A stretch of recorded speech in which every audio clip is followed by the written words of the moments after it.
Hello everyone guys, ecosystem के components क्या होते हैं ये डिस्कस करेंगे हम इस वीडियो में डायरेक्ट एनसीईआरटी से। और ये इकोसिस्टम चैप्टर का जो कि 12th क्लास की बायोलॉजी का 12th चैप्टर है, लेक्चर नंबर 2। चलिए स्टार्ट करते हैं। सबसे पहले देखिए, ये एनसीईआरटी का पेज नंबर 205। इसमें 12.1, 12.2, 12.3, 12.4, 12.5 ये 5 टॉपिक दे रखे हैं जो इकोसिस्टम चैप्टर का कंटेंट है बायोलॉजी। इस वीडियो में हम डिस्कस करेंगे इकोसिस्टम स्ट्रक्चर एंड फंक्शन।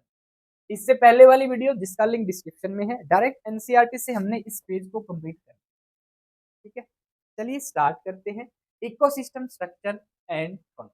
देखो, एनसीईआरटी के पेज नंबर 206 पे हमने क्या किया, इस पेज को हमने 2 पार्ट्स में डिवाइड कर दिया। देखो, ये एनसीईआरटी का पेज नंबर 206 है। इसको नंबरिंग के साथ मैंने हाफ हाफ ले लिया स्लाइड्स के। ठीक है, चलिए अब डिस्कस कर लेते हैं इनको। तो इकोसिस्टम का स्ट्रक्चर कैसा है और फंक्शन कैसा है।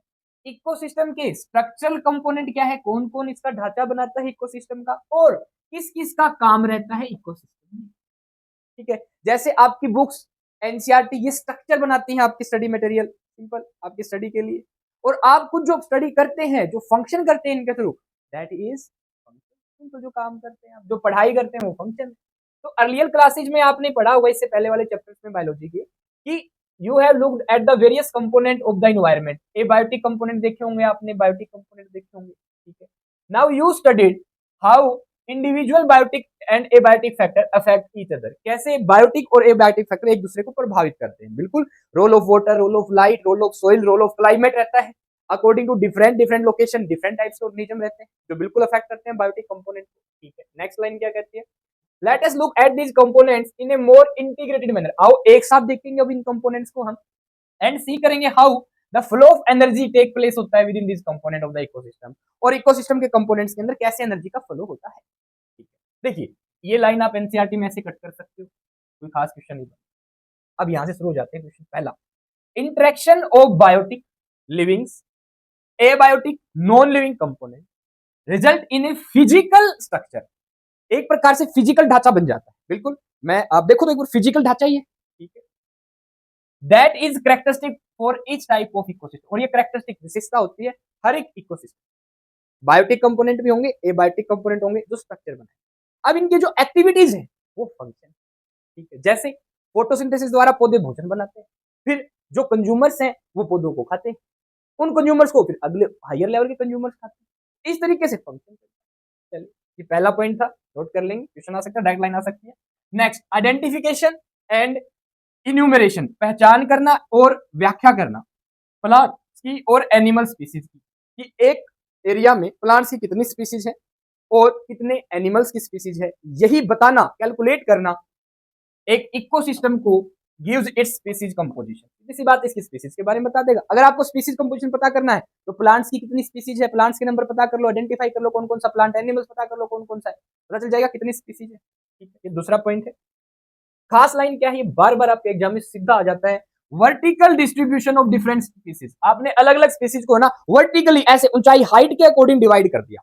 Vertical distribution of different species occupying different level, अलग अलग level, is known as stratification.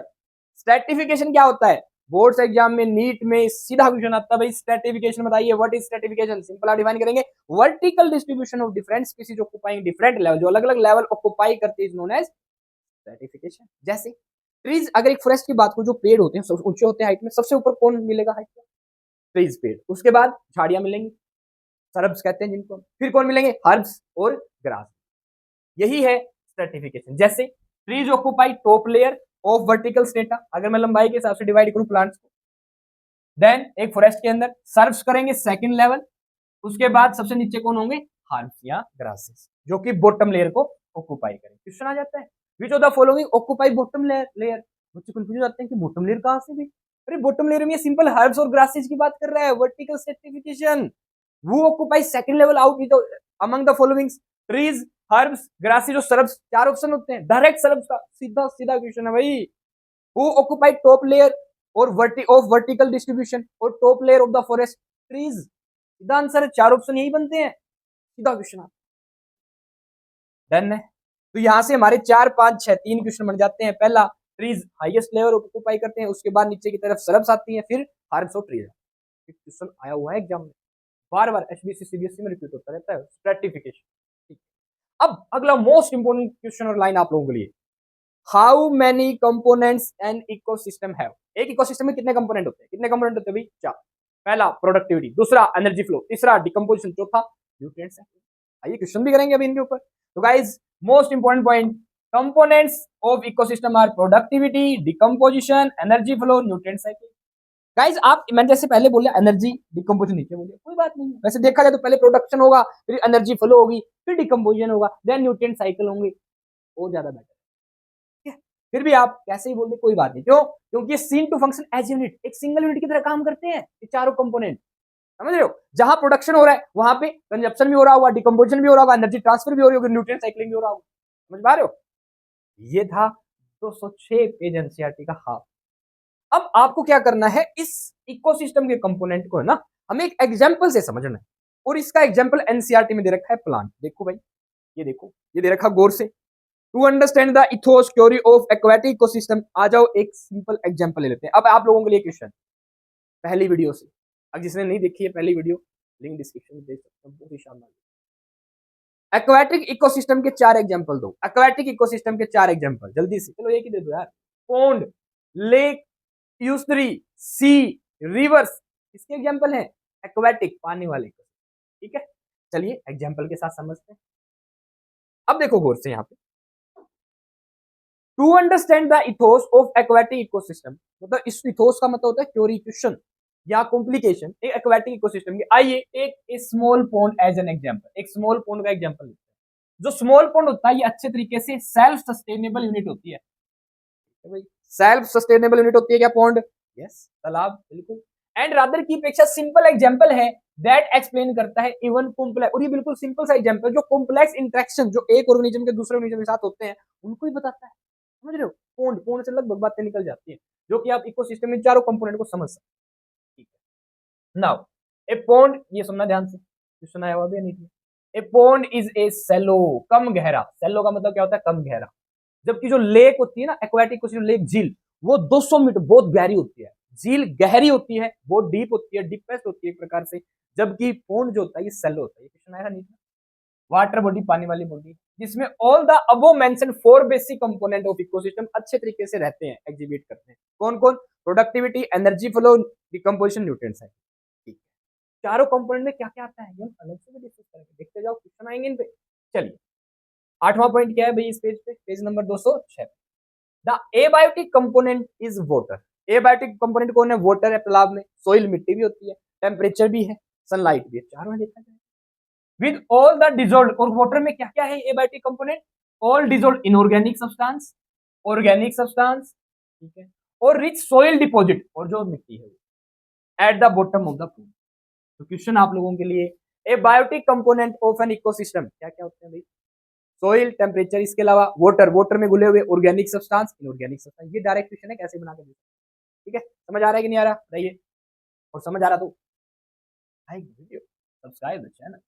The solar input, अब सनलाइट आ रही है, temperature, cycle of temperature, sunlight आ रही है तो वातावरण का टेम्परेचर गर्म हो जाता है दिन के दौरान, रात के टाइम ठंडा हो जाता है। साइकिल ऑफ टेम्परेचर, दिन रात है तो ठीक है, टेम्परेचर कम ज्यादा होता रहता है। डे लेंथ, सर्दियों में दिन छोटे, गर्मियों में दिन बड़े होते हैं, सर्दियों में रातें लंबी होती है, इसी हिसाब से day length. And other climatic condition, कभी बारिश हो गई, कभी बादल आ गई, फिर बहुत ज्यादा तेज धूप हो गई, ये क्लाइमेट की condition. Regulate the rate of function of the entire pond. अगला क्वेश्चन, एक इंटायर पॉन्ड की, एक तालाब की, या मैं कह दूं इकोसिस्टम की फंक्शन, रेट ऑफ फंक्शन को कौन कौन कंट्रोल करता है? The factor affecting rate of function of entire pond, direct question है भाई। कौन कौन? सोलर इनपुट, सनलाइट, टेम्परेचर का कम ज्यादा होना, डे लेंथ का कम ज्यादा होना, क्लाइमेटिक फैक्टर। ये 4 कंपोनेंट है, solar input, cycle of temperature, day length and climatic factor, जो एंटायर पॉन्ड के फंक्शन की रेट को प्रभावित करते हैं। अब सुनना ध्यान से, अब सन से क्या होगा? सनलाइट मिलेगी, उसको कौन यूज करेगा? Autotrophic organism. कौन यूज करेगा? Autotrophic component. कौन होते हैं भाई?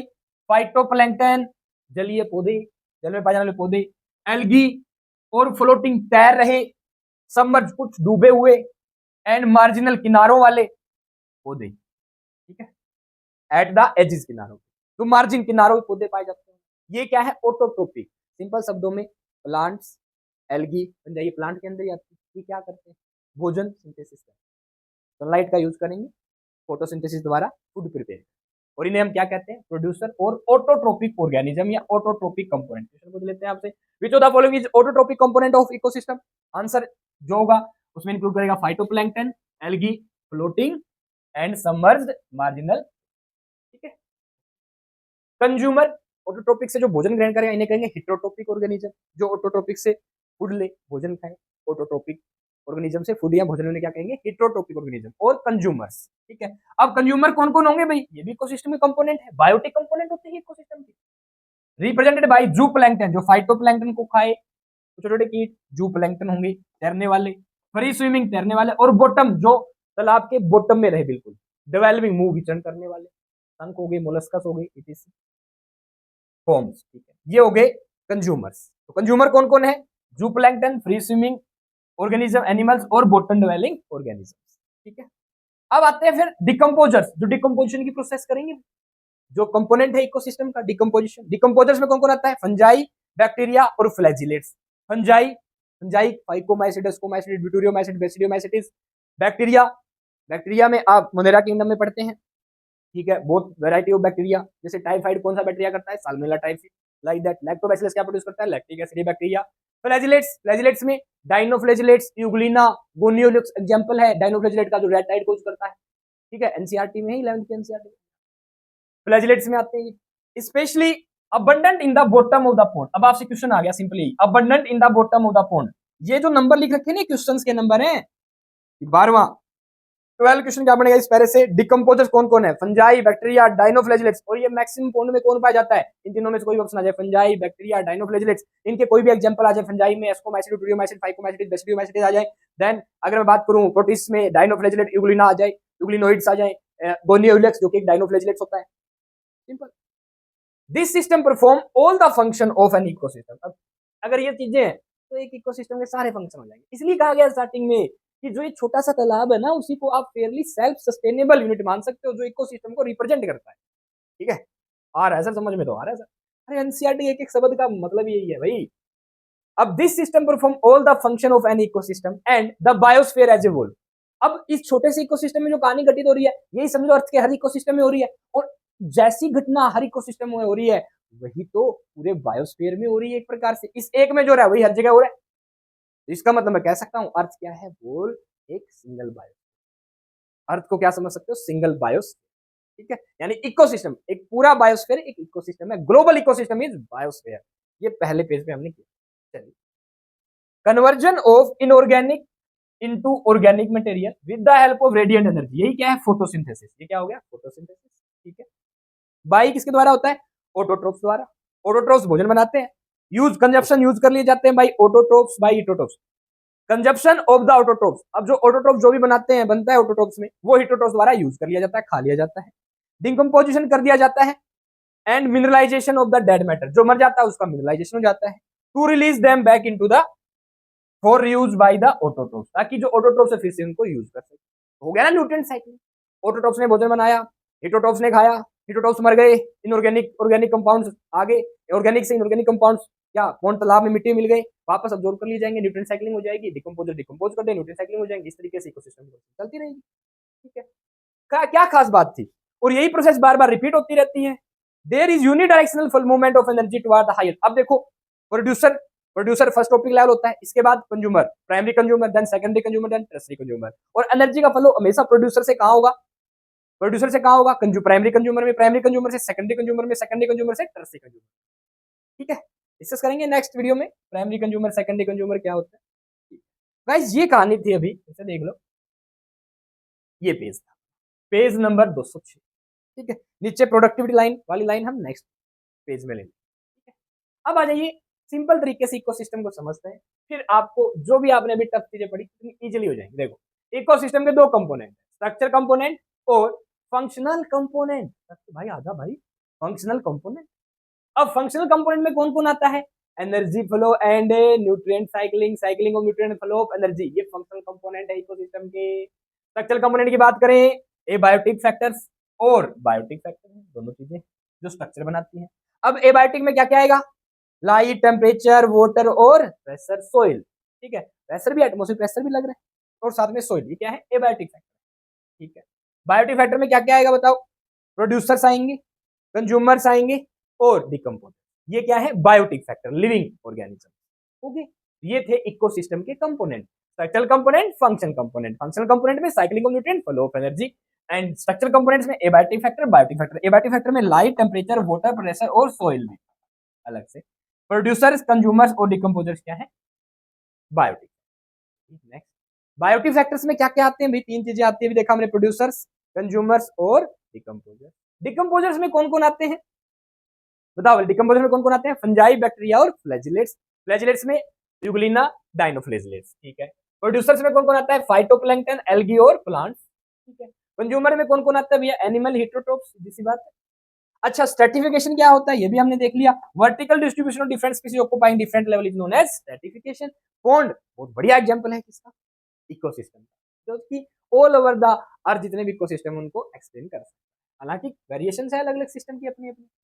अब प्रोड्यूसर्स क्या होते हैं भाई, वो ऑर्गेनिज्म होते हैं जो अपना भोजन खुद सिंथेसाइज करते हैं, but certain bacteria such as iron and sulphur bacteria, ये केमिकल सब्सटेंसेस से खुद भोजन बना लेते हैं। कौन कौन से बैक्टीरिया, आयरन और सल्फर बैक्टीरिया, ध्यान, ये भी प्रोड्यूसर में आते हैं। तो sulphur bacteria, iron sulphur bacteria, iron bacteria क्या है, क्या है, प्रोड्यूसर। ऑटोट्रोप्स होते हैं, खुद भोजन बनाए, उन्हें कहते हैं प्रोड्यूसर। प्लांट्स प्रोड्यूसर है, green plants the ecosystem are called, green plants in the ecosystem are called producer, ठीक है। पर प्रोड्यूसर्स देते बना मानते किसको भैया, इनको, क्योंकि हम इनको इस्तेमाल करते हैं, हम थोड़ी ना इनको खाते हैं, इसलिए इनको हम साथ नहीं देते, ठीक है। नेक्स्ट, अब कंपोनेंट ऑफ इकोसिस्टम पे आपके सामने क्वेश्चन आ गया, क्या आ गया भाई क्वेश्चन, कैसे अटेम्प्ट करेंगे क्वेश्चन, क्या देखो, डिफाइन कंपोनेंट्स ऑफ इकोसिस्टम, कैसे अंदर करोगे, आंसर लिखेंगे, फिर there are 4 component of ecosystem, number 1 productivity, then energy flow, then decomposition, then nutrient cycle. अब दो दो नंबर 3 मार्क्स में क्वेश्चन आया है, ना लिखोगे, कैसे लिखोगे, आज मैं बताता हूँ तुम्हें। Component of ecosystem function as a unit simultaneously same time पे एज ए यूनिट के रूप में, एक यूनिट के रूप में काम करते हैं चारों कंपोनेंट, ठीक है। पहला है प्रोडक्टिविटी, क्या होती है productivity, the rate of biomass production is called as productivity. Unit क्या होती है इसकी, gram metre inverse square year inverse, मतलब ग्राम मास कितना बना पर मीटर स्क्वायर एरिया में, कितना बना पर ईयर में। Rate of biomass production, biomass gram per metre square में आ गया, पर ईयर कर दोगे तो रेट आ जाएगी, पर ईयर में क्या आ जाएगी, रेट। नेक्स्ट, अब आपको पता है कि जीपीपी ग्रोस प्राइमरी प्रोडक्टिविटी में से आप रेस्पिरेटरी लॉस घटा दो तो नेट प्राइमरी प्रोडक्टिविटी आ जाती है। ये वाला पॉइंट लिख दो सीधा, 3 नंबर में क्वेश्चन है, सीधा लिख दो। ये बता सकते हो यहाँ पे जीपीपी क्या है, ग्रोस प्राइमरी प्रोडक्टिविटी, आर क्या है, रेस्पिरेटरी लॉस, एनपीपी क्या है, नेट प्राइमरी प्रोडक्टिविटी। और एक बात बता दो, annual net primary productivity of world biosphere, पूरे बायोस्फीयर की कितनी है, लगभग 170 बिलियन टन है। ड्राई वेट यानी कि पानी मिला दे, ड्राई वेट सूखा वेट, इतनी प्रोडक्टिविटी होती है ऑर्गेनिक मैटर की, ठीक है। और प्रोडक्टिविटी ऑफ ओशियन, ओशियन की कितनी है, ओनली 55 बिलियन टन। ओशियन हालांकि 70% ऑफ द अर्थ ऑक्युपाई करते हैं, लेकिन प्रोडक्टिविटी है 55 बिलियन टन। क्वेश्चन आता है डायरेक्ट एग्जाम में। और कितना बच गया बताओ, 55 100 कितना बचा, 115, 170 टोटल हो जाएगी। तो लैंड टेरेस्ट्रियल इकोसिस्टम में कितनी है, एनपीपी नेट प्राइमरी प्रोडक्टिविटी, ध्यान रखेंगे ये नेट प्राइमरी प्रोडक्टिविटी है, एनुअल नेट प्राइमरी प्रोडक्टिविटी कितनी है भाई, 170 बिलियन टन। और मैं बात करूं अगर ओशियंस की, कितनी है, ओनली 55 बिलियन टन, ऑल्दो ये 70% एरिया कवर करते हैं अर्थ का। बट टेरेस्ट्रियल लैंड की कितनी है, 115 बिलियन टन। टेरेस्ट्रियल इकोसिस्टम की जो प्रोडक्टिविटी है वो ज्यादा है, ध्यान रखना। चलिए नेक्स्ट क्वेश्चन, इसी में further next point, energy flow, लगातार ये लिखना, देखो एक तो ये लिखेंगे आप, उसके बाद 3 नंबर में लिखना है, ये 5 में तो भी ये लिख देना चाहिए। एनर्जी फ्लो, एनर्जी फ्लो क्या होता है, it is unit direction flow of energy from sun to producers, sun से कहा आएंगी प्रोड्यूसर्स में, फिर कहा आएगी energy, then to the consumer, फिर consumer of the incident solar radiation, ये लाइन लिखेंगे, लेस देन 50% ऑफ इट्स, जितने भी सोलर रेडिएशन इंसिडेंट पड़ती है इसका 50% से कम ही फोटोसिंथेसिस के लिए एक्टिव होती है, जिससे फोटोसिंथेसिस हो सकता है। मान लो जितनी भी लाइट आ रही है सन से, उनमें से लेस देन 50% ही फोटोसिंथेसिस कर सकती है, ठीक है।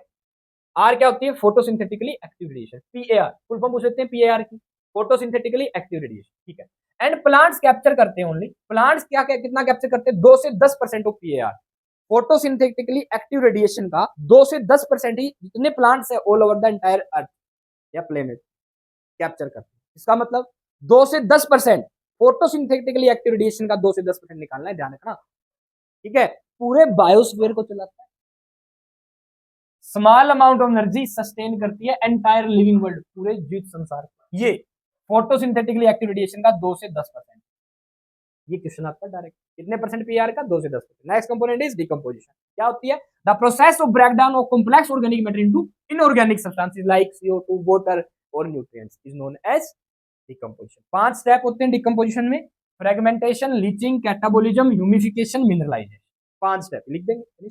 Fourth component is nutrient cycling. क्या होता है भाई? The movement of nutrient element through various component of the ecosystem. एक इकोसिस्टम के वेरियस कंपोनेंट्स के अंदर से न्यूट्रिएंट्स की मूवमेंट होना। न्यूट्रिएंट्स की क्या हो जाएगा प्रोनाउन से? मूवमेंट। क्या कहलाता है? Nutrient cycling. जैसे गैसीय साइकिल और सेडिमेंट्री साइकिल। गैसीय साइकिल में carbon dioxide cycle, nitrogen cycle, oxygen cycle, ठीक है। सेडिमेंट्री मतलब गैस वाले साइकिल होते हैं गैसेस फॉर्म में। सेडिमेंट्री जैसे सल्फर साइकिल, फास्फोरस साइकिल, किसमें आते हैं? गाइस ये कहानी थी lecture number. Thank you so much. उम्मीद है आपको समझ में आ गया होगा। एनसीईआरटी का पेज नंबर 206, पेज नंबर 205 इससे पहले वाली वीडियो में है। प्लेलिस्ट का लिंक और पहली वीडियो दोनों डिस्क्रिप्शन में है। आप अच्छे स्टडी कर सकते हैं अपने बोर्ड्स एग्जाम की, सीबीएसई बोर्ड, एचबीएससी बोर्ड, कोई भी स्टडी बोर्ड अच्छे से प्रिपरेशन कर सकते हैं। साथ ही साथ आप लोगों के लिए चैनल पे एमसीक्यूज की प्रैक्टिस है। 10-10 क्वेश्चन 10 कदम सीरीज में आ रहे हैं लगातार, आप लोग इजीली अटेम्प्ट कर सकते हैं। यही क्वेश्चन आपके बोर्ड में रिपीट होंगे, इवन नीट में मैं कह सकता हूँ। तो अच्छे से इन क्वेश्चन की प्रिपरेशन करें। किसी पर कोई क्वेरी है तो आप कमेंट में पूछ सकते हैं।